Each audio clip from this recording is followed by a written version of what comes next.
Well, let me ask you about diabetes. How would this additional glycine help a diabetes patient to retard the gradual effects of diabetes during their lifetime? I'm glad you asked, because actually there are clinical trials of this. There's some animal studies and also a study done in Mexico City about 5 years ago on diabetic patients. And it not only helps to deal with the effects of diabetes, it actually helps to reverse diabetes. The reason is this.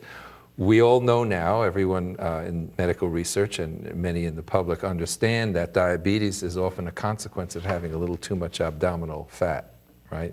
Mm-hmm. And it may not show on camera right now, but I got a few extra pounds of it myself.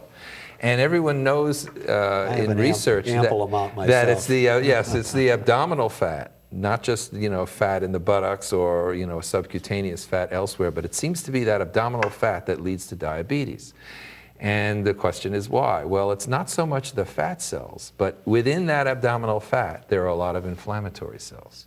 And so one gets to a case of what's called metabolic inflammation, which shows up as insulin resistance, and then it shows up as type 2 diabetes, elevated blood sugar and diabetes.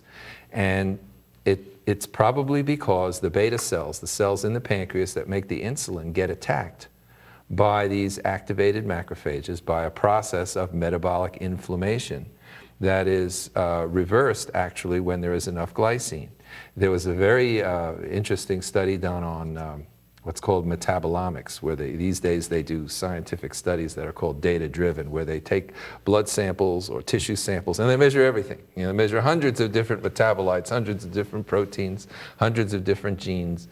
In this case, they measured hundreds of different metabolites, and they found that when they compared middle-aged people who had insulin resistance, pre-diabetes, to age-matched population of people who did not have insulin resistance, guess what the biggest difference was in their blood?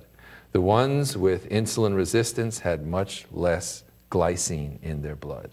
Wow. So it's been shown in terms of an observational study where you see what people with this condition have, different from people who don't have the condition.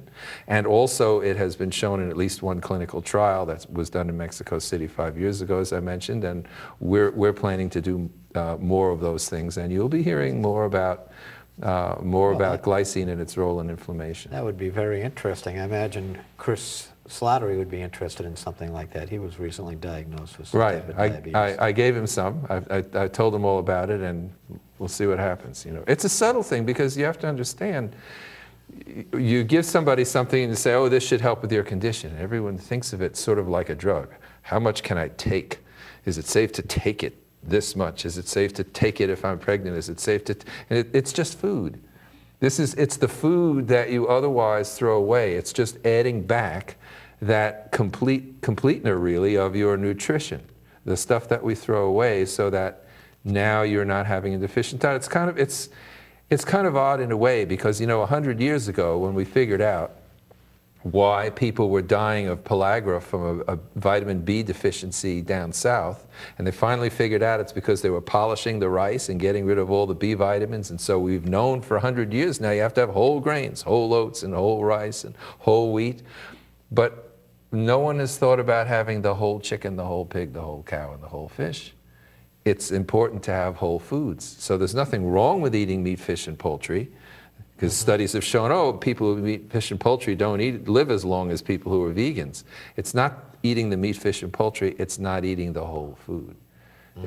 It's not eating complete nutrition, and that's really the problem. And it's, in the old days, even poor people, they'd throw the whole chicken in the pot and they wouldn't throw anything away. These days, with such an abundance of food, even if you're poor, what do? You get chicken fillets, lean, skinless, boneless. Very bad for you. You should have the bones, or the nutrition that's in the bones. And all this does is add it back. I see. Now, where can folks find out more about Sweetamine and all the research and your website? I have a blog attached to the website, so they can certainly go to naturalfoodscience.com or sweetamine.com. Mm-hmm. We'll take them to the same place, and you can read basically a number of different aspects of this and discussions of various foods and why why different foods and different supplements are helpful about inflammation and more about inflammation itself. I've been writing a lot about it, so I would certainly ask them to check out the website.